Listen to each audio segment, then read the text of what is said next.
Hello CBSE students. So இன்றைக்கி நம்ம physics chapter 1ல் இந்த கொஷின் தான் நம்ம சால்வ் பண்ண போகிறோம். ஸோ இந்த கொஷின் ரொம்ப பெருசாக இருக்கிறதுனால நான் உங்களுக்கு சிம்பிளாக நான் எக்ஸ்பிளைன் பண்ணிடுறேன். ஸோ 4 ஆப்ஜெக்ட்ஸ் இருக்குது, W, X, Y and Z. அந்த 4 ஆப்ஜெக்ட்ஸ்க்கும் சார்ஜஸ் இருக்குது, எல்லாத்துக்குமே ஈக்குவல் சார்ஜஸ் தான், ப்ளஸ் Q சார்ஜஸ் தான் இருக்குது. அண்ட் ஒரு ஸ்கொயரில் ஒரு 4 பாயிண்டில் W, X, Y, Z அப்படின்ற இடத்துல இந்த 4 சார்ஜஸ் ஃபிக்ஸ் ஆகிருக்கு. இந்த ஸ்கொயரோட சைடை வந்து நம்ம D அப்படின்னு மென்ஷன் பண்ணியிருக்கோம். ஸோ இந்த கொஸ்டின் என்ன கொடுத்துருக்காங்க அப்படின்னா, இந்த W இந்த எக்ஸ் மேலே கொடுக்கறது, அதாவது இங்கே ஒரு சார்ஜ் Q இருக்குது, இங்கே ஒரு சார்ஜ் Q இருக்குது, இங்கே ஒரு சார்ஜ் Q இருக்குது, இங்கே ஒரு சார்ஜ் Q இருக்கு இல்லையா, இந்த W எக்ஸ் மேலே கொடுக்கக்கூடிய ஃபோர்ஸை F அப்படின்னு மென்ஷன் பண்ணியிருக்காங்க. சரிங்களா, F அப்படின்னு மென்ஷன் பண்ணியிருக்காங்க. அது கொஸ்டினில் இங்கே இருக்குது.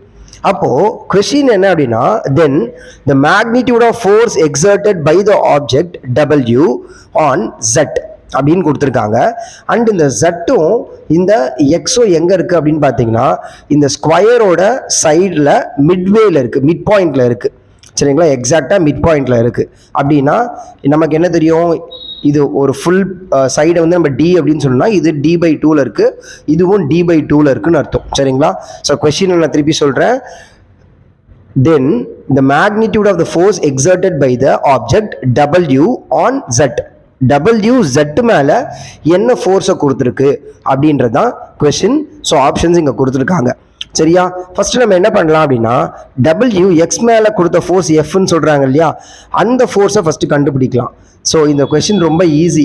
ஸோ பேசிக் மேத்தமேட்டிக்ஸ் தெரிஞ்சதுன்னா இந்த கொஸ்டினை நம்ம என்ன பண்ணிக்க முடியும், ஈஸியாக சால்வ் பண்ணிடலாம். ஸோ எலக்ட்ரோஸ்டாட்டிக் ஃபோர்ஸ் ஃபார்முலா தெரியும்ல, F = KQ1 Q2 / R² இருக்கு இல்லையா, இந்த ஃபார்முலாவை இந்த கேஸ்க்கு எழுதுனா எப்படி எழுதலாம், ஸோ F XW அப்படின்னு எழுதிக்கிறேன். அண்ட் K Q1 Q2 அப்படின்னு பார்த்தீங்கன்னா இவங்களும் Q தான், இவங்களும் Q தான், Q1ம் Qவாக தான் இருக்குது, Q2ம் Qவாக தான் இருக்குது. ஸோ Q² / இவங்க ரெண்டு பேருக்கு நடுவில் இருக்க டிஸ்டன்ஸ் என்னது, X/2 தானே. ஸோ சாரி D/2 தானே, D/2 the whole square, D/2 the whole square அப்படின்னா K Q² / D²/4 இருக்கு இல்லையா, அந்த 4-ஐ நான் மேலே கொண்டு போயிடுறேன். ஸோ இதுதான் அவங்க சொன்ன F வேல்யூ. சரியா, கொஸ்டினில் சொல்லியிருக்க F வேல்யூ, இதை ஃபஸ்ட் ஈக்குவேஷனாக வச்சுக்கிறேன். இப்போது நமக்கு Wலேருந்து Zக்கு என்ன ஃபோர்ஸ் இருக்குன்னு கண்டுபிடிக்கணும் அப்படின்னா, இந்த டிஸ்டன்ஸ் எனக்கு தெரியணும். ஏன்னா சார்ஜஸ் தெரிஞ்சிச்சு, டிஸ்டன்ஸ் மட்டும் தானே வேணும். அப்போ டிஸ்டன்ஸ் வந்து நம்ம பித்தகோரஸ் தியரம் படி யூஸ் பண்ணிங்க அப்படின்னா, WZ the whole square which is equal to this side square and this side square தானே. So sum of this side square and this side square, அப்போது D² ப்ளஸ் இவங்களை square பண்ணிங்கன்னா என்ன வந்துடும் உங்களுக்கு, D² + 4 /4ன்னு வந்துடும். ஸோ அப்போ பண்ணிங்கன்னா 5D² / 4. இது புரியுதா பாருங்கள் உங்களுக்கு. சரியா, இந்த வேல்யூவை நான் எடுத்துக்கிட்டேன். சரிங்களா, அப்போது F force on Z due to W, அப்போ என்ன எழுதலாம், K ரெண்டு சார்ஜஸ் என்ன இருக்காங்க, Q தான். ஸோ Q² டிஸ்டன்ஸ் என்னது, Wலேருந்து Z.